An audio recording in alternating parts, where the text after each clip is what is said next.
ထို့နောက်ဝမ်းလင်ကနှစ်ပေါင်းများစွာဖုံးကွယ်ထားခဲ့သည်များကိုအားလုံးကိုချင်းဟန်ကိုပြောပြလိုက်တဲ့ချင်းဟန်ရဲ့အမေကဝမ်းလင်ရဲ့ဆရာမဖြစ်ပြီးမိုးကြိုးကိုင်းကောင်းဆောင်ရဲ့သမီးလော်ယူဖြစ်တဲ့လော်ယူကအရင်ကပင်လယ်ဘက်မှာစွန့်စားလေ့လာပြီးပြန်လာပြီးနောက်ချင်းဟန်ကိုမွေးဖွားခဲ့တဲ့ဒါပေမဲ့အဲ့ဒီနေ့မှာမကောင်းသောအမော်အင်အားတစ်စိတ်တစ်ပိုင်းပောက်ကွဲထွက်သွားခဲ့တာကြောင့်အလေဒေတာကလူတွေကမိုးကြိုးကိုင်းရဲ့သမီးကမေမျိုးနဲ့ပေါင်းတင်ခဲ့တယ်လို့ခန့်မှန်းကြတော့တယ်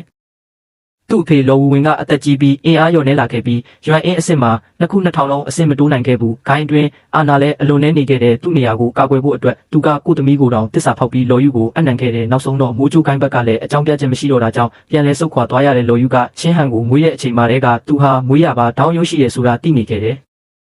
အဲ့ဒီတောင်ရုပ်ကိုတူးထုတ်မခံရအောင်ဝမ်းလင်ကိုအမိတ်ပေးပြီးကလေးကိုခေါ်ထွက်ခိုင်းခဲ့တယ်။ဒါကြောင့်ဝမ်းလင်ကသူ့ကိုခေါ်ပြီးဒါဟွမ်မြေပြင်ကိုရောက်လာခဲ့တဲ့ဒီနေရာမှာအင်အားနဲ့အရင်မြင့်နေပေမဲ့လုံခြုံတယ်ဒါပေမဲ့20ကြာပြီးနောက်သူတို့ကချင်းဟန်ရဲ့တောင်ရုပ်အကြောင်းကိုနောက်တစ်ဖန်သိသွားခဲ့ကြတဲ့ချင်းဟန်ရဲ့စိတ်ထဲမှာအရာအလုံးရှုပ်ထွေးသွားတယ်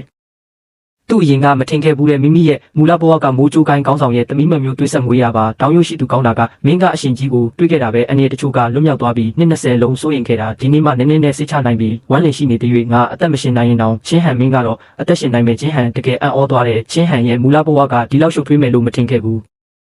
ထားပါတော့ဒါတွေအရင်အိတ်လိုက်ကြမယ်နောက်နေ့မနေ့လက်နိုးလာတော့မနေ့ကတစ်တာတဲကထုတ်ထားတဲ့ပစ္စည်းတွေအားလုံးကြီးလာတာတွေးလိုက်တဲ့တိုးလောင်အိတ်တစ်ခုမတန်အမှုအကြီးကဲရဲ့ဓာတ်ပြန်ခုနှစ်လက်ချင်းဟန်ပြောတဲ့အတိုင်းအားလုံးကအစင်းမြင့်မနက်ပစ္စည်းတွေအဲ့ဒါတွေပြင်အခြေခံကြင်ကြံနီးစာအုပ်ဝင်ကျွန်းကျွဲတအုပ်လည်းရှိတယ်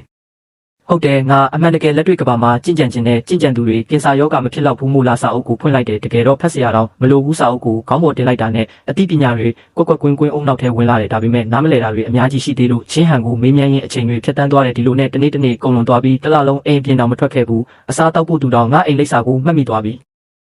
အဲ့ဒီအချိန်တွင်ဝမ်လင်ကလူတဝက်တဝါတွေနဲ့ကြင်ကြံသူတွေကိုဥဆောင်ပြီးသူတို့ကိုင်းတဲ့မြေကိုပြန်လည်တိစောက်ခဲ့တယ်သူတို့ကမူလချင်းရွံတောင်ကိုထွက်ပြီးလူတဝက်တဝါတွေနေထိုင်တဲ့မြေပြင်ဘက်ကိုပြောင်းရွှေ့သွားပြီးအဆောက်အုံတွေကိုကြီးကြီးမားမားတိစောက်နေကြတယ်